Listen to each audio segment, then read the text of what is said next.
સુરતના રાંદેર વિસ્તારમાં પ્રતિબંધિત ડ્રગ્સ કેસમાં વોન્ટેડ રોની ઉર્ફે મલિંગા રવિ ઢોડિયા પટેલને ઝડપી પાડી વધુ તપાસ શરૂ કરી છે. નો ડ્રગ્સ ઇન સુરત અભિયાન ચલાવવામાં આવી રહ્યું છે, જેમાં ડ્રગ્સનું વેચાણ કરનારાને ઝડપવા માટે ખાસ મુહિમ ચલાવવામાં આવી રહી છે. ત્યારે 4 માસ અગાઉ ડ્રગ્સ કેસમાં વોન્ટેડ જાહેર થયેલા આરોપીને ઝડપી લેવામાં સફળતા મળી છે. આરોપી છેલ્લા 4 મહિનાથી ધરપકડથી બચવા નાસ્તો ફરતો હતો.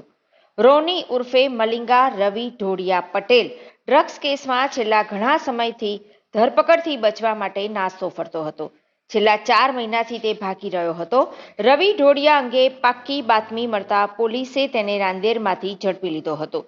બાદમાં તેની કાયદેસરની ધરપકડ કરીને વધુ તપાસ હાથ ધરી છે. રાંદેર વિસ્તાર ડ્રગ્સનું હબ બની ગયું હોય તે રીતે એક પછી એક આરોપી ઝડપાઈ રહ્યા છે.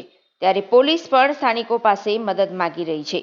પોલીસ કાર્યવાહીથી બચવા માટે આરોપીઓ છુપાઈને ફરતા હોય છે, ત્યારે સ્થાનિકો દ્વારા તેમને ગુપ્ત રાહે બાતમી અપાતી હોવાથી આરોપીઓ ઝડપાઈ રહ્યા છે.